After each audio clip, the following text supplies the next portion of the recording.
and we will be good to go. Yeah, close down the chat, guys. I just want to make sure we stay absolutely focused on the information at hand on this call so we don't get distracted. But guys, thank you for telling us where you are dialing in from. Absolutely love our ASEA family, and this call is for you. So this is a very, very special call. Good evening, America. Good evening, North America. Good morning, Australia. Good morning, Asia. It is a real honor and a privilege to host this call tonight and have the one and only Tyler Norton, ASEA founder, join me on this call. And I love his setting because we're going to have a little bit of a fireside chat. So I love the decor going on in the Norton home there. My kids actually have been hiding, I'll show you here. They've been hiding Christmas stuff, trying to embarrass me. Well, I've just embarrassed myself all over my office as this call is getting started. But we want to have some fun here tonight, but we want to share with you just some really, really valuable information. Tyler really doesn't need any introduction, but I'm going to give him a brief introduction. If I read his entire resume, it would eat way too much of this call. So we're just going to give you the basics. Tyler was very, very successful in the insurance industry. He was the youngest distribution officer in a 100-plus-year-old company. It was a tremendous, tremendous achievement if anybody knows the financial services industry. He's been very successful in other business ventures, but then became very well known in the world of strategy. For those that know, his father, Vertus Norton, is considered one of those strategic geniuses, one of the top strategic executives in corporate America. And of course, the fruit doesn't fall far from the tree. And Tyler learned so much from his father and then became an international consultant in strategy, helping companies move from A to B as smoothly and as efficiently as possible, leveraging their resources. And so, but Tyler is best known and best beloved for being our founder in ASEA, and also really driving what we call our chief cultural officer, teaching us the ethos. And we're going to get into that a little bit later on in the call. But Tyler, thank you for giving up some time in a really crazy, busy time of the year to speak with us here on this call. Really, really appreciate it. Thanks, Alan. Feel the same. Thank you for making time too. So what I want to do, and Tyler, if you'll just allow me to do this, many of the people that are dialing in here that we saw dialing in from literally all over the world, they are ASEA associates. They've already said yes to our technology. Many have said yes to our business model. But I want to be respectful for the brand new guests that are maybe hearing this information for the very, very first time. And I felt if I give a quick, maybe 3-minute overview of this technology, what we call the beautiful blue bottle, what all the fuss is about and what we're really going to be discussing here in this call, this conversation will make a lot more sense if there's some perspective around it. And so if it's okay with you, although you're the star of the show, I'm just going to give a very quick 3-minute overview of this technology. Sure, go ahead. To understand this breakthrough, and it is a breakthrough, many health and medical experts are calling ASEA Redox one of the most significant health science breakthroughs that we will probably see in our lifetime. You've got to realize that this is going beyond nutrition and ingredients, that we're talking about something beyond your vitamins and minerals and antioxidants and exotic juices, et cetera, et cetera. We're talking about something that can impact your health at a depth that really no other supplement has come close to achieving. For many people, this technology is the missing link to better health and vitality. And to grasp it, you've got to realize that your body is the most complex communication network on Earth. Every second of every day, your cells are signaling and communicating critical messages for health and vitality. This signaling impacts every system, every organ, every function of the body. You could say, if your cells can't signal, then little else matters. Now, here's the challenge. As we age and we add stress on there and toxins and all of these challenges we face, we begin to experience less signaling. Our body starts to produce less redox signaling molecules that are the messengers, the signaling molecules. And it's estimated that by the time we're 50 years of age, we maybe have half the signaling that we had when we were younger. And so to put this into perspective, or let me give you an example. Imagine your home's on fire and you call the fire department. And you could have the best fire department in the city, state, whatever. They got the big red truck, they got the firefighters, they got the fire hose, they got everything they need to put out this fire. But what if they have a bad cell signal? What if their 5 bars goes to 4 bars, to 3 bars, to 2 bars, to 1 bars, to hello? Hey, Tyler, can you hear me now? Hello? Okay, they're not getting the signal. It doesn't matter how good the fire truck is if they don't know what the problem is, where the problem is, or how serious the problem is. And while really the whole health and wellness industry have focused on the fire truck, we need a bigger fire truck, we need a faster fire truck, we need a stronger fire hose, a taller ladder, we need more firefighters. Nobody is talking about the critical cell signal to the fire truck.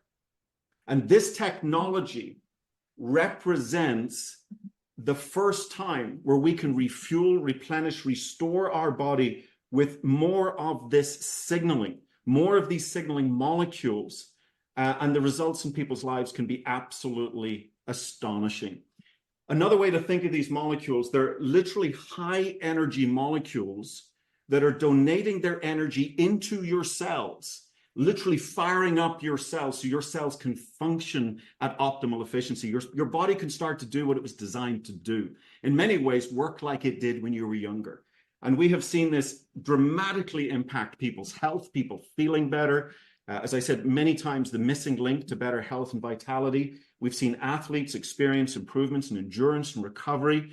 And of course, we then developed our topical version, Renew 28, our cell signaling gel, which when applied to the skin, people can look younger, redness, irritation, wrinkles, elasticity, improvements, and all of these beautiful things. And so that's the technology that we're talking about here today. Really the world's first and still today only cell signaling technology. I think the last thing I will say, Tyler, is this is backed by 7 patents. I think the last inventory count with the manufacturing facility is now over 1,000 trade secrets on this technology. So we have no competition. We have no copycats. Nobody else in the world has what we have. And that's why we're so excited. To sum it up, the single greatest breakthrough in lifestyle sciences, and nobody else in the world has it. So that's kind of just to frame the conversation here today, Tyler. I hope that was accurate enough for you. Done a great job, Alan. You've done a great job. And I would add, if you had told me 13 years ago that we would literally be saying what you just said in 2023, that is to say that we really don't have any competition to speak of. And you're not exaggerating the trade secret reference, which is we've had that 13-year advantage. And we now understand not only how to make our product, we've optimized it. I think we'll talk a little more about that later. But someone who wanted to try to head-on compete with us would have a very, very difficult time catching up to how far ahead of the game we are here. So I don't think you're exaggerating at all.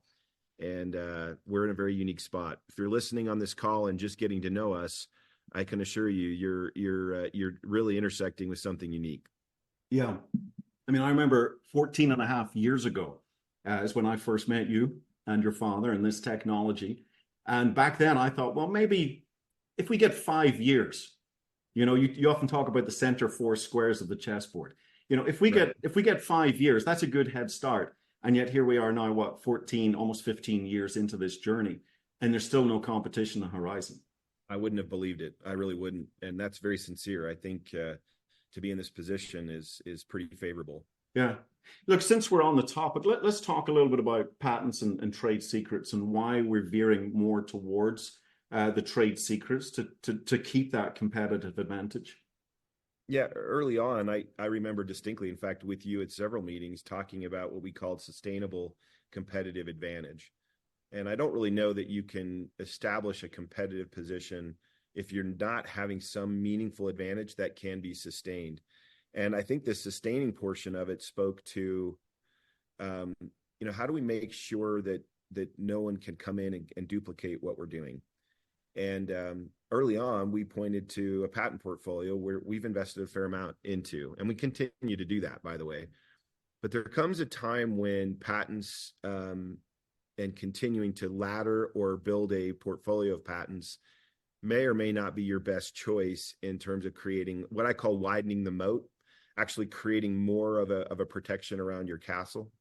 There comes a time when you want to have certain things that are not publicly published in the form of a patent, unique and nuanced things that help you to make sure that how you make this product, and I'm talking about very detailed things that we calibrate very carefully, things like amperage, voltage, water flow, dilution rate, speed and water flow and dilution rate. And you get really, really tightly calibrated in order for us to deliver the products and this technology to do what you just claimed that it can do. And by the way, we have more science today than ever before telling us it is doing exactly what you're saying. That said, we kind of like the idea of holding this high ground and not letting anyone else come take it. So we use patents to a certain point. We have the world's best patent firm working with us. And then there comes a time when you say, you know what, these things that we now know would be better serving to all of you and to us as a competitive advantage that we can sustain by not writing it in a published patent, keeping it as knowledge that we hold very closely. So good organizational practice would be to have a certain amount of patent protection and then to augment that with a trade secret approach. And so, like Coca-Cola, for example, is totally dependent on trade secrets, not patents. Probably the most famous of the strategies would be Coca-Cola. Yeah. They're not going to patent that and let everyone know what they do, so they manage those. And I think that's a sign of maturity of a business too, because once you really dial in and calibrate what it is you're doing, and you realize the competitive forces you've been able to hold at bay, what it does is represents competitive advantage now to someone interested in building a business here. Yeah. Well, I was in Malaysia on a recent tour, and our CEO, Scott Aldred, was up on stage talking about some of these little specifics. And I leaned over to Hunter Dean, who's head of our manufacturing. I said, "Hey, Hunter, is he giving away all of our trade secrets?" And Hunter just smiled. He says, "Alan, we went back and did an entire inventory from start to finish, checking off everything. And when I say over 1,000 trade secrets, that's what they calculated up." So we're so far ahead of the curve. It's absolutely astonishing, and a credit to the entire manufacturing process. Can we zoom out for a second, Tyler, and actually talk about the emerging industry, this section of health and wellness that we are actually playing in, the redox biochemistry space? You know, I'm just looking on my bookshelf here, you know, books like Redox Matters. There's one here on redox imbalance. There's this big one that you're familiar with, Redox Life. You know, this whole area of redox signaling, redox biochemistry. The way I look at it is we're kind of where antioxidants were 40 years ago. I can tell you this: they're in the mid 20th century.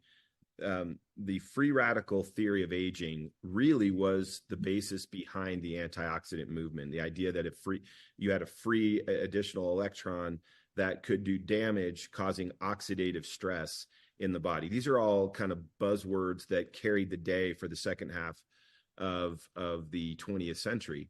And really interesting to see what's happened in the last even just 10 years, less than 10 years. But because there was so much attention placed on the free radical theory of aging and really what was the antioxidant industry, they kind of missed the other side of the coin. And there's a delicate balance between these reductants and oxidants that represent redox, but the overemphasis of focus on oxidants as being bad, meaning antioxidants being good, actually led to an overabundance of marketing and focus on that antioxidant story. There's a body of scientists in the world that began to focus on studying that free radical theory of aging, and actually was called the Society for Free Radical Biology and Science. And that free radical phrase spoke to the idea that free radicals were causing aging. They were damaging cells. They were causing oxidative stress. And so all of the attention was placed there. I thought it was landmark, actually, just a handful of years ago, to see, probably less than 10 years, probably 8 years ago, the Society for Free Radical Biology, which was really all about antioxidant management, changed their name to the Society for Redox Biology. And for me, that was vindicating. I remember, Alan, when I would go online just over 10 years ago, I would find people ridiculing my father's claim around the notion of redox. In fact, I remember distinctly reading on a blog or somewhere, it made me really mad, someone saying that redox signaling molecules as a phrase was a marketing jargon. Mm-hmm. And that it was just top spin, that we were just spinning it up to create some, kind of nebulous marketing language that someone might buy as technical jargon. Go to ChatGPT now, go to GPT now, go to any of the AI functions and ask the importance of redox signaling molecules. And not only will they say they're central to life, right? They will affirm at high order that they play an intricate, a very delicate balancing role in the body. And that the whole science community, which then, of course, emboldened the marketing community, way overplayed this antioxidant game. No. And really what ended up happening was we missed the second half of the story. And the real story right now, and it is prevailing, there are centers of excellence in the greatest universities in the world right now that have opened up, committed to redox biology and life sciences. So everyone is kind of caught up with the idea that we overemphasized the antioxidant, particularly what I call exogenous or the supplementation of antioxidants, right? Certainly not speaking of the importance of antioxidants in the body. That's part of the redox story. But really what happened is the marketers took it over. You've heard me say before, Alan, that Cherry 7-Up started quoting itself as an antioxidant. So it's been an interesting story between where science and marketing meet. And what's really cool about where we are is we're right centered on where science is. And our marketing message is, in fact, science. Mm-hmm. It's not top spin, and the world is catching up to us. There's no doubt about it. Redox biochemistry and life sciences will continue to grow and is massive as we speak. It's interesting. You talk about this article that made you a little angry because, well, obviously the passion that we have for what we do, we see lives changed. Your father took huge risks to bring this to the marketplace. And we often hear this idea that a breakthrough goes through phases. It's first it's ridiculed, then it's opposed. I think it's actually violently opposed is the term, and then it's accepted as self-evident. And certainly for people like you and I that have been on this journey for over 14 years, we remember the ridicule phases. Oh, I do. A bottle of salt water from Salt Lake City. There were a lot of jokes around that. And then you get into the opposition phase. We begin to get some traction. And then there's this opposition and people writing blogs, not really understanding what they're writing about, not really understanding this emerging area of science. But I think, Tyler, what's got me so excited, more so excited today than ever before, is I truly feel we're now entering this place of acceptance where our technology is becoming self-evident. This new area of science is becoming self-evident. And I think one of the clues here is, correct me if I'm wrong, but in the early days, it was hard to find a university that would even partner with us to do research. And yet today we have universities literally around the world calling us saying, we want to partner with you. We know what you've got. We know you're ahead of the curve and we want to partner with you. So let's maybe talk a little bit about some of the universities we're partnering with and the research that they're seeing. Yeah, maybe a quick anecdote, Alan. We are doing some work. We've got several universities at these centers of excellence around redox that were just what you said, skeptical, a little bit hesitant, pulled back from maybe doing some work with us. And what we found is as they've gained more confidence that what we have is legitimate and very unique, you can see them going through that almost a micro version of that same thing, maybe a bit of a ridicule, skepticism, maybe even a little bit like, hey, we're happy to take your money and do the science, but we don't anticipate anything. Mm-hmm. And then our most recent story is we got a call from a research team at a university in Australia saying, we did our first set that you paid for. So we paid for 3 sets of something to be done. They did the first 3 sets and got a result that they weren't expecting. And the lead scientist on the team called us and said, we were so skeptical and doubtful that maybe we had caused some protocol error. We went back and did it 3 more times. So now you have 3 positive results with a very significant outcome. And incidentally, this is science that no one in the field knows about. We've never talked about what I'm talking about right now. And they came back and did it 3 times again. The lead scientist was then reported back that the results were exactly the same. And then he asked them to do it again. 9 times before he was willing to call us and say, this is happening and this is real. So to your point, we've gone from being kind of these outliers that are, operating with some, real marketing story as opposed to science. Yeah. And now we're reaching out to some of the best known scientists in key areas that we know are correlated with what we're doing. And they're immediately saying, hey, we're interested in working with you. And that's a really unique pivot for us. And I think portends real opportunity for people looking to participate in this. I mean, I'm being very serious. We're on to something, and have been for many years, that's now the science community is saying, wait a minute, this is unique. This should not be happening. These results are compelling. And I can only tell you that the next 10 years are going to be dramatically different than the first 10. And the first 10 have been great. Well, can you imagine, the success that we've had, over $1 billion in sales? I was looking up something, I think now we're at 500 million servings of ASEA Redox. We've had phenomenal success, lives changed in profound ways. And that was through the ridicule and opposition phase. And that's what's got me so excited as we move into this acceptance, self-evident phase, really where the science actually begins to catch up with our technology. How rare is it? Normally a product evolves from a body of science. This is a very rare situation where a product's actually ahead of the body of science.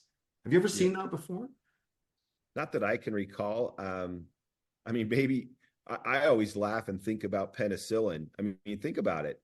Somebody goes around with mold, just about 100 years ago. Mm-hmm.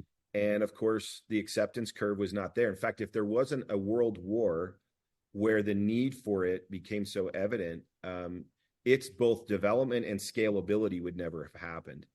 But think about how elegant some of the greatest life science discoveries are, and how counterintuitive they may well be to the general working knowledge. I recently listened to an article that said that, the way the world works with learning new things, it would be safe to say that 100 years ago, the science we were claiming was in fact science fiction. Mm-hmm. Which is an interesting thought process, right? Because whatever we claim as science today, we're learning more. And it almost means that the prevailing science of 100 years ago, is almost like it was science fiction. In other words, we were doing the best we could with what we knew. Oddly enough, and I think it's both fortuitous and even maybe a little divine, if you're willing me to say it that way, we bumped into a technology that I feel was well ahead of the science community. And if you know anything about that whole curve of development, it takes decades for acceptance and awareness to catch up with something, to say nothing of the difficulty of scaling it. And I say that because what if we could only make 1 liter of this at a time? And originally, when we found these patents, that's all we could do. It's one thing to find a really unique mechanism of action in the body, like we found through redox signaling molecules. It's another to be able to reproduce them at scale, such that we can provide them readily to a world that needs them. And I think equally as amazing in the story of ASEA's last 10 to 13 years of understanding that mechanism is the fact that we can scale it, that we can literally make it to scale, and we're increasing the quality of it. We're increasing the effectiveness of it as we learn more and more about it. It's really a cool journey that we're on, and one that deserves the attention of both any individual person who loves another, that cares about their health. This is relevant, to say nothing of the science community. Dr. David Silverman calls it a gift for humanity, a technology that the world deserves to know about. It's true. So we talked about the universities, and you're not giving away anything on this call, but you're deep in study with there's studies going on right now for us to hopefully announce in the future. But we did have a pretty big announcement a couple of months ago around a very, very important subject, and this is the NRF2 pathway. And our studies showed 2 separate universities increasing NRF2 activation by up to 60%. And NRF2 has, it is the you'll have to maybe correct me in the details here, but it's the protein that goes into the nucleus that signals the production of the most powerful antioxidants known to man, glutathione, for example. Right. That is a huge, huge study. Yeah, candidly, Alan, to me, it is also, and I used this word earlier, it's landmark for me. And here's why. I have thousands of letters literally in my office at our headquarters from all over the world, just as surely as we have people from all over the world on this call. And when you get to your comments earlier, 35 million bottles sold of a product that was ridiculed as just salt water, it just doesn't work that way. Mm-hmm. It's either doing something or it's not. It's that simple. And if it's doing something in the body and we're trying to better understand that mechanism more and more, you've got all this body of anecdotal reference, letters, gratitude, human beings, real families, children, spouses, grandparents, and we're getting these letters and we're doing our best to manage the maze of saying, okay, this is doing a lot in the body. To have this study come out this year and point us right at this genetic pathway, which is the NRF2 pathway, which is the absolute regulatory pathway for inflammation in the body. And if all you've got to do is do the transitive property, what is inflammation linked to? Just about every negative thing that happens in the body on every organ, on every cell, at every level can be linked back to and tied to inflammation. Well, the regulatory role that NRF2 plays, if you can upregulate that role, meaning turn it on inside the cell. This is not exogenous, meaning exo, meaning coming from the outside. What if you can actually turn on a cell through these signaling mechanisms that we talked about that allows for endogenous or internal creation of the most powerful, like the master antioxidants in the body? And what's interesting is it's both using reductant and oxidant technology to do it. It is the redox story. Yeah. The studies came back with massive results. The same science community I was talking about earlier put a blocker on the cells, meaning tried to mimic a cell that was not well. Yeah. They call it a blocker technology. So they actually suppress the endogenous creation of these power master antioxidants in the body to mimic a cell that is not well, and then applied both to the skin, Renew 28, and as well as ASEA Redox supplement, our beautiful blue bottle, and came back with astounding results that were overcoming the blocker. Yeah. And for me, it was like putting an exclamation mark on a lot of years of doing good in the world. It was the moment when the ridicule and opposition, I was like, okay, here we go. Truth prevails. Yeah. And the really other beautiful thing is it's kind of like it's a guiding light now for us. We're getting results that are narrowing the range of spend and investment in science to areas where we're increasing the probability of better understanding it. Yeah. And I'm thrilled about it because we're already seeing it. Our second round of science, we're getting additional feedback. We then iterate with the science community. They give us exciting insights that might be worth the next round of studies. And all of a sudden, you're starting to open the whole world of what this represents. And I think, to me, this is really where it gets exciting, because NRF2 is huge. It's such a significant pathway. It's so closely linked to the master antioxidants, the endogenous antioxidants, that, again, such a knock-on effect into the inflammatory effect in the body, or anti-inflammatory. And yet, that's still just one key in the piano. And I always remember you saying, you know, what makes this technology so unique, I referenced at the beginning, every cell, every organ, every system, every function of the body, signaling is foundational to it. And I always remember you saying, it's like this technology plays all 88 keys in the piano. And the NRF2, as important as it is, and there's some companies hang their hat on that one key. Okay, it may be middle C, it may be pretty important, but there's a lot of other keys, and that's what you're referencing here. We're not going to explore B flat. Maybe I'm getting too musical here, but we're exploring a lot of the other keys, because we know this is a cell signaling technology, but we now know for absolute sure this signals at the profound depths of the genetic level. And that's right. That's an absolute game changer. And so these other studies are now looking at these other keys. And that's where, when we hear these stories coming in of lives changed, it's not just how remarkable they are, it's how different they are. Every system, every organ, every function, 88 keys in the piano. That's what's so exciting about this technology. If you go back to the early days, Alan, if you know anything about taking this through a pharmaceutical route, one of the challenges of that route is they force you to pick the key. Yeah.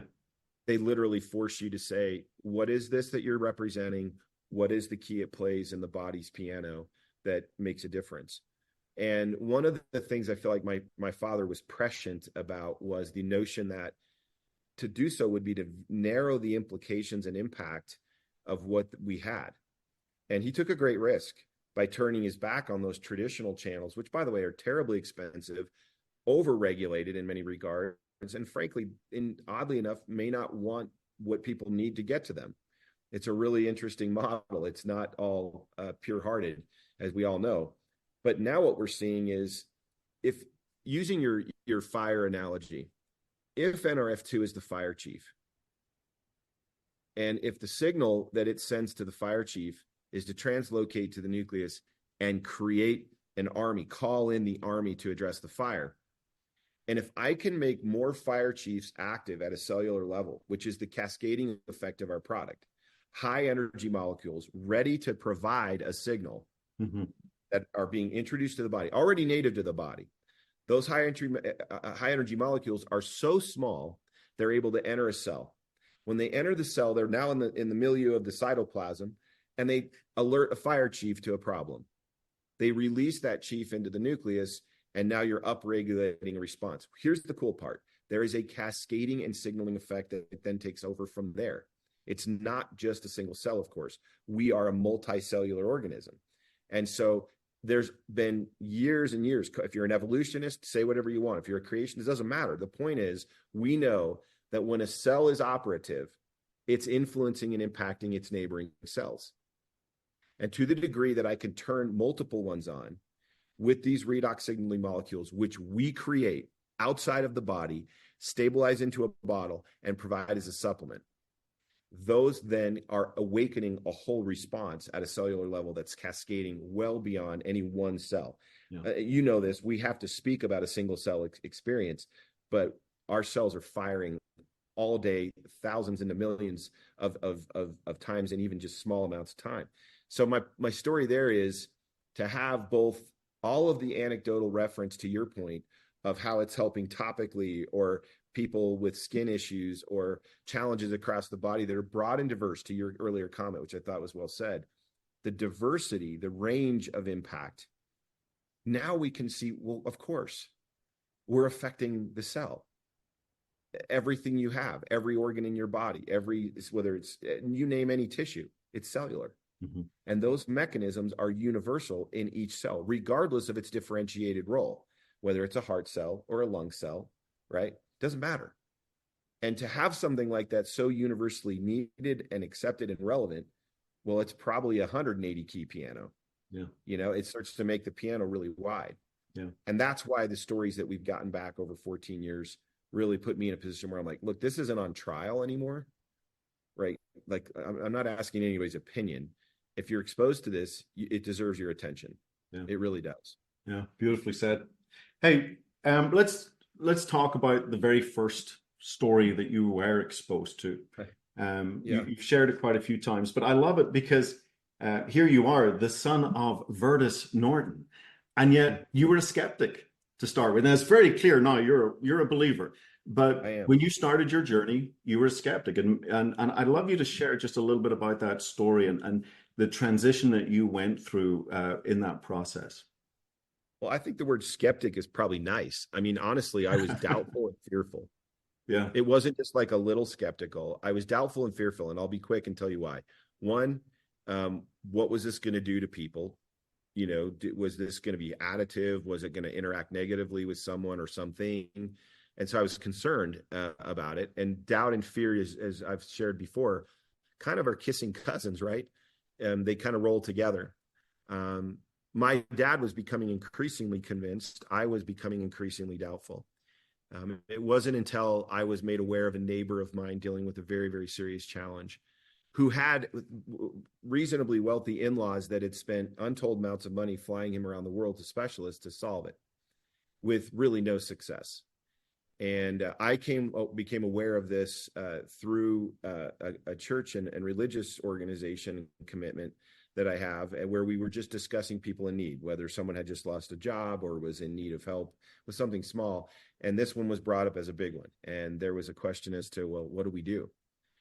And even in my skeptic, disposition, I reached out to my dad and said, Dad, do you think this could help? Now, I should tell you, my father, once he becomes convinced of something, can cross over into the realms of the guy that's maybe wrong, but is never in doubt. Yeah. Which as a teenage boy, with him being my father, was not my favorite characteristic of his. So when I reached out to him, he said, of course this can help. And I said, how can you be so positive? Like, how, you don't know. And he said, well, I have the safety data. I know it's not going to hurt anybody. And I think it has the potential to help. The challenge this neighbor of mine had was so significant that to turn my back on it, or just do something minor, to watch the kids for a night or something, it would have felt so disproportionate to the need. So I thought, well, this is probably worth something. If I were in those shoes and was looking for anything to help me, I would probably consider it.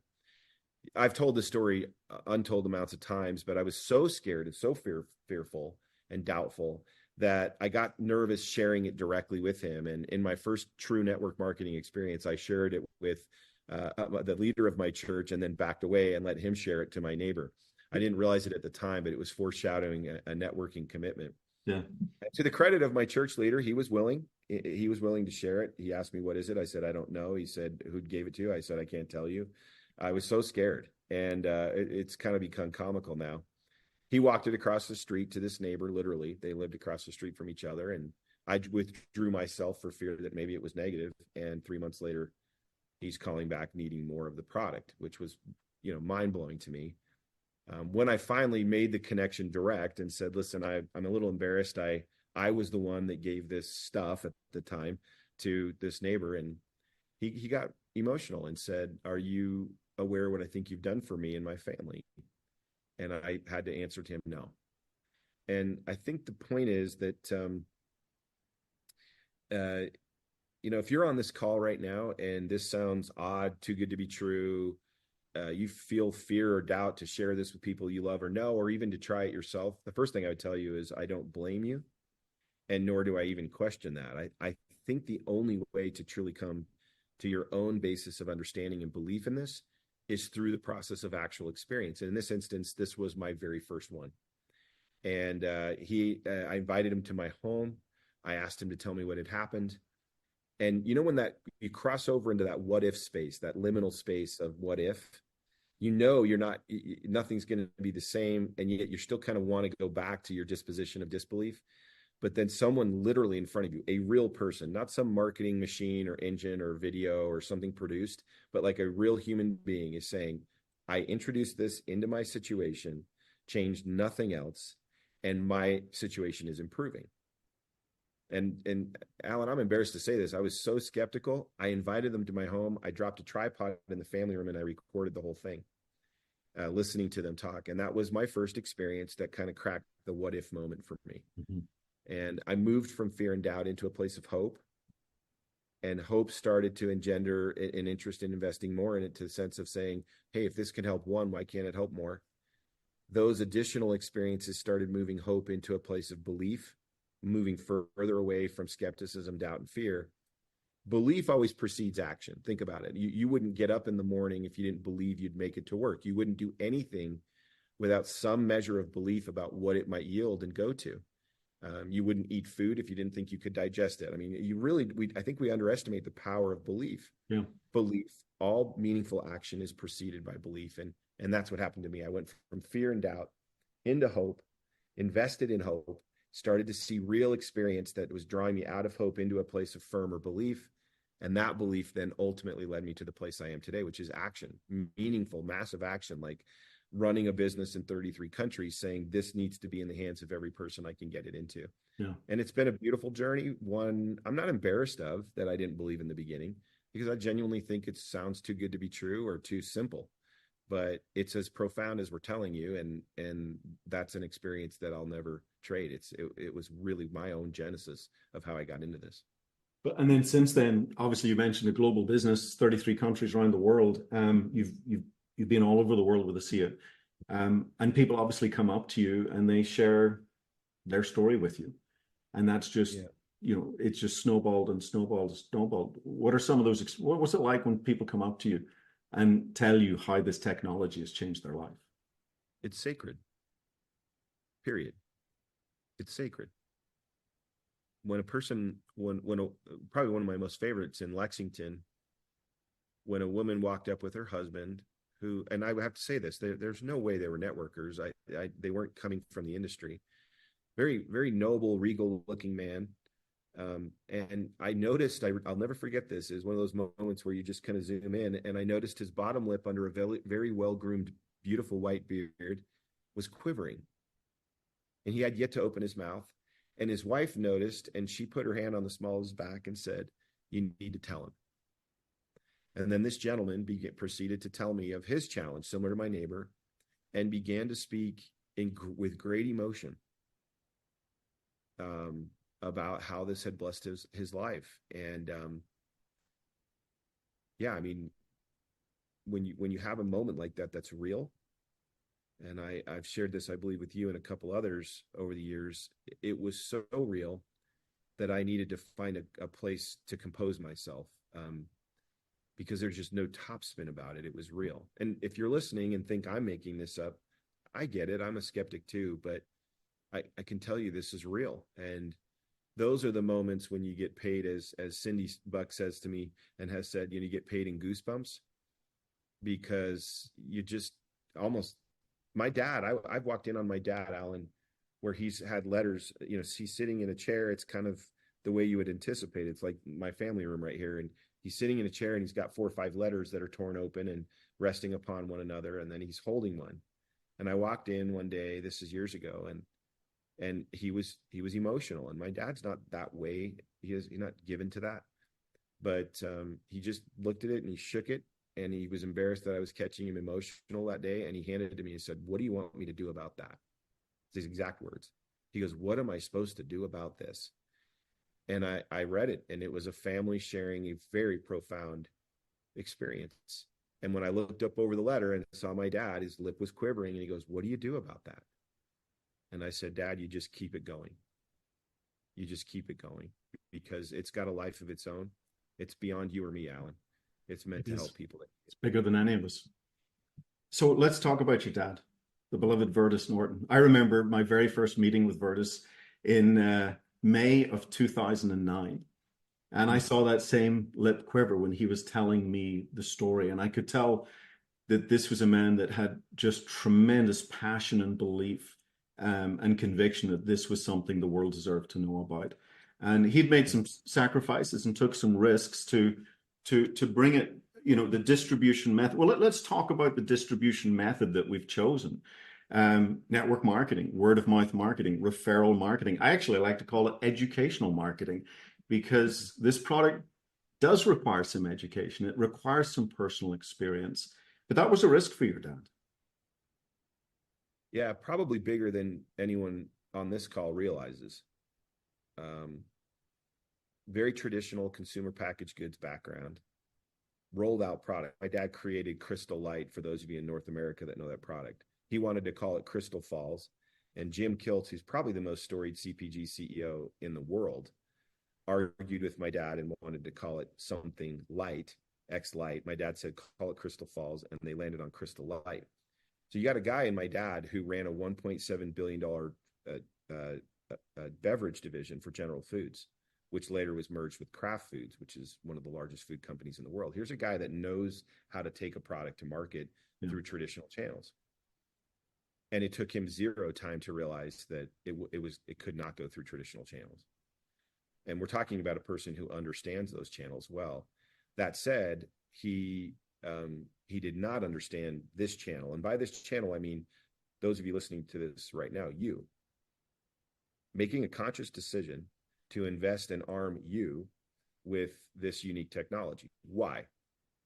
Well, let me ask you this. If you were in the grocery store and pulled off a bottle on the aisle, where do you categorize this? Does this go in the bread aisle? Does this go in the drink aisle? Does this go in the pharmacy space in a store? I mean, where does it go?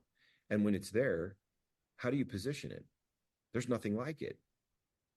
There's nothing like it in the world. Certainly the flavor is not going for it. right? I mean, Yeah, we joke about, let's stress, Tyler, our 7 patents and over 1,000 trade secrets aren't to protect the flavor. yeah, Uh, we're not trying to make something taste good, which incidentally is its own evil empire, using taste and sugar and all those things to get people to buy and take and yeah, consume things. If we correlate those two things together, I think we've got a problem. But somebody fortuitously, you think about these inflection points, these moments in time when someone suggests to my dad, a man who knows how to take a product to market, 40 years of history doing it, have you ever considered this approach? And there's a story in the Genesis video of dad sharing it with 40 people on a focus group level to get a feel and how it went and expanded from there. And he knew there needed to be a story behind it and a personal conviction and an experience that would carry it forward to help it find the people that needed it. And it changed his life, Alan. yeah, Not the product, not the product. The people and the channel changed my father's life. The product changed a lot of other people's lives, but all of you changed my dad's life. You softened his heart. You expanded his worldview. You made him more tolerant and enjoyable in and of himself. He became more tolerable. He was softer and kinder. And his genuine interest in just a common person dealing with a real challenge became right in his fairway. And when you're a wealthy executive, coming from very storied industries and brands, your interest in the one tends to get lost. mm, And all of you in this channel turned my dad's heart to the one and mine. But it changed his life. And it's the best decision he ever made. Buying the patents is not a better decision my dad made, honestly, than choosing to go network marketing. And we are deeply committed to network marketing, period, full stop. yeah. No one is too good for this way of business. No one is too good for this industry, and no one is too good for ASEA, period. I don't care what your education is. I don't care what your background is. You are not too good for this industry. And when you marry that with a science-backed, unique product, competitively advantaged like nothing in the world, you're at a choice point.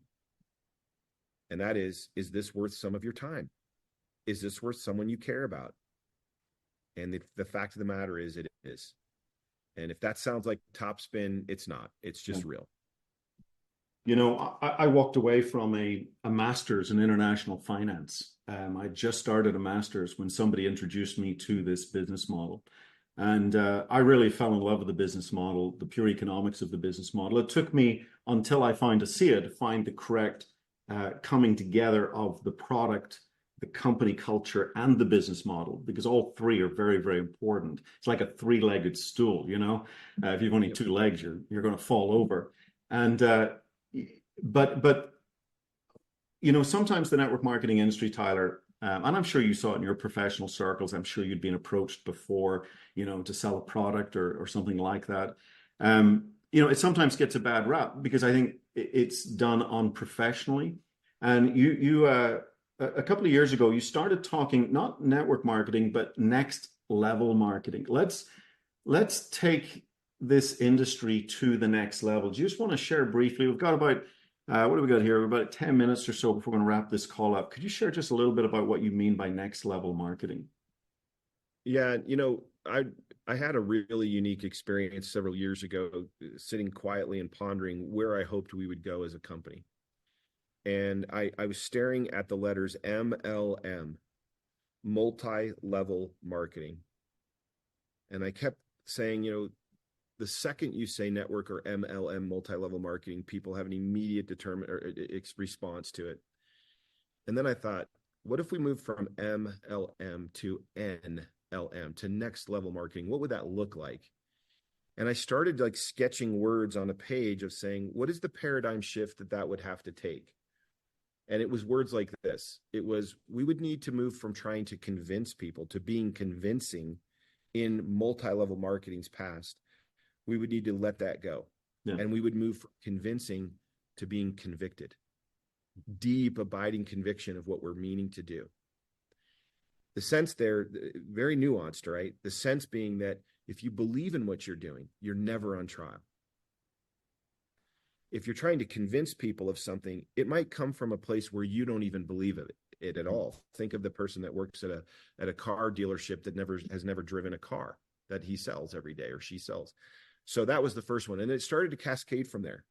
And it was things like you would move from just transactions to transformations. You would show real interest, not only in the transformative power of your product set that you believe in, but the transformative power this industry and business has on people. I just shared it, my dad.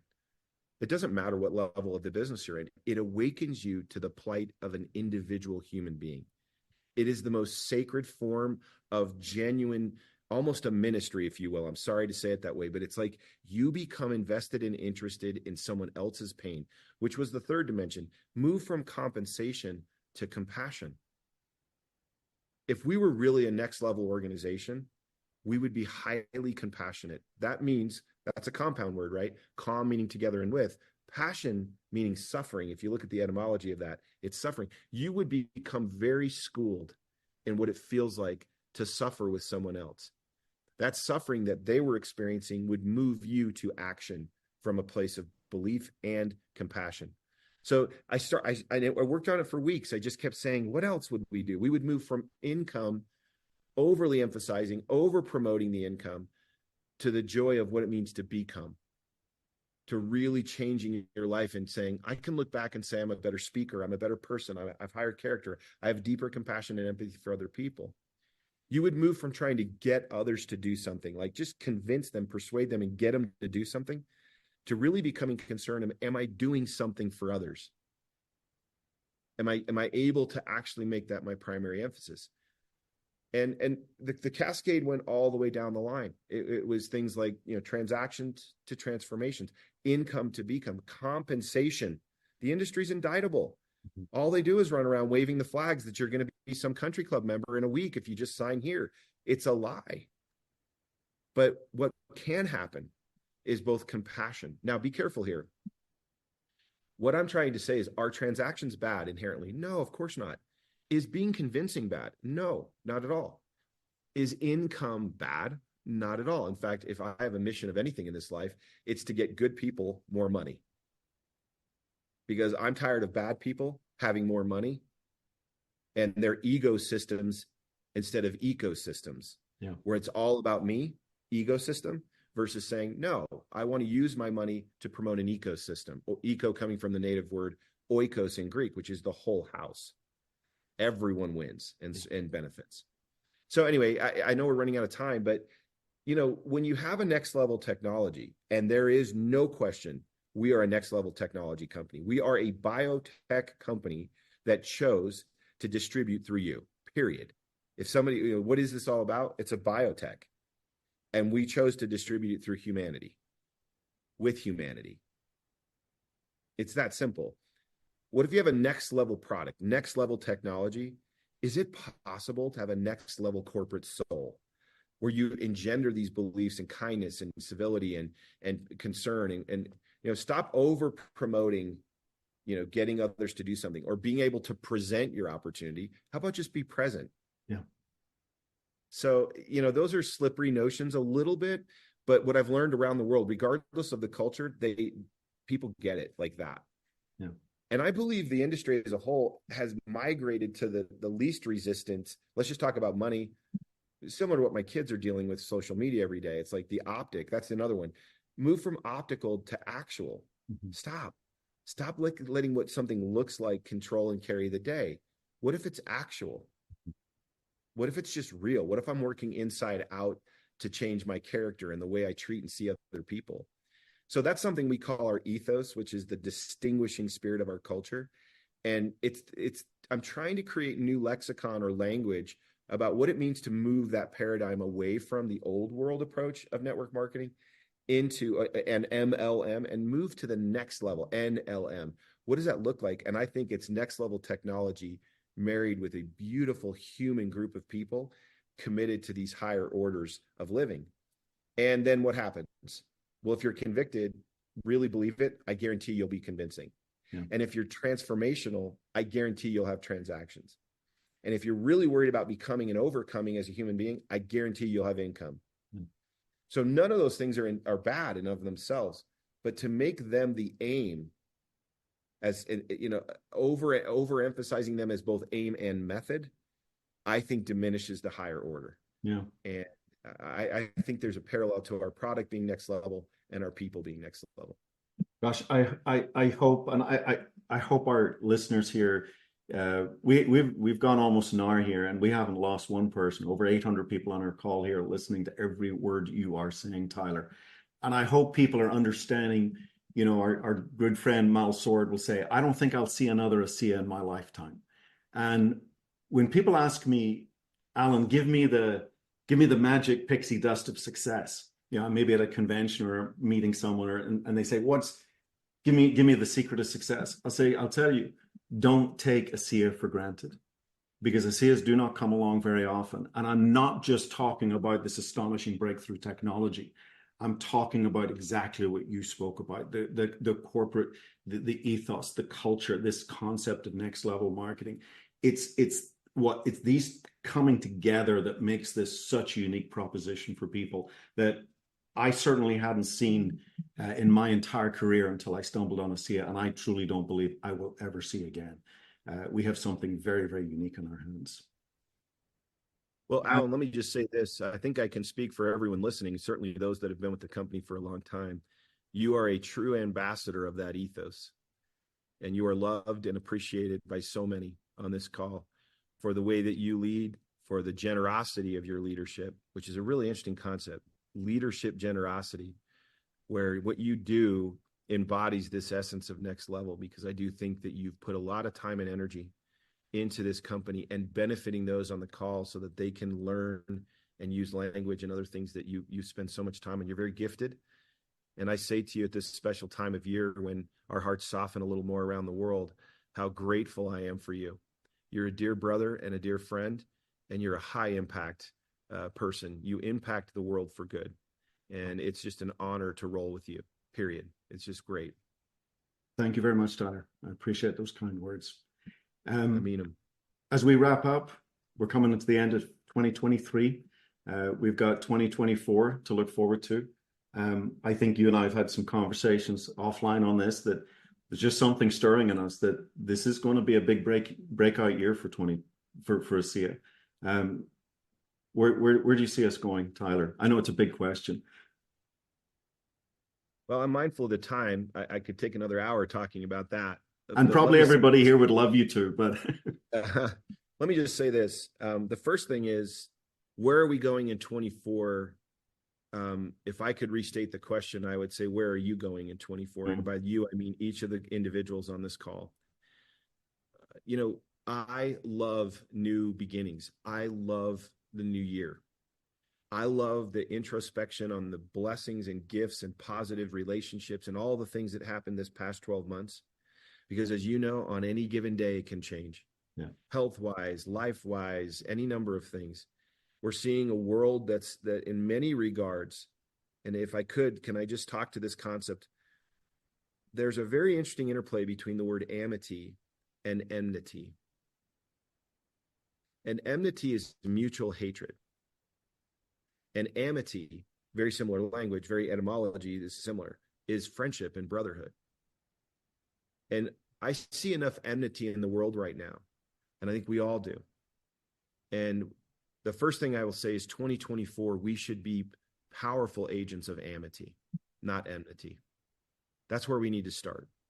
If there's anything in your discourse, anything in the way you see the world that sees another person as less than you, worse than you, unworthy of life, safety, protection, and health for their families, I would challenge you to leave enmity behind and make amity the watchword for 2024. It is friendship, it is love, it is brotherhood, it is humanity, and it is kindness.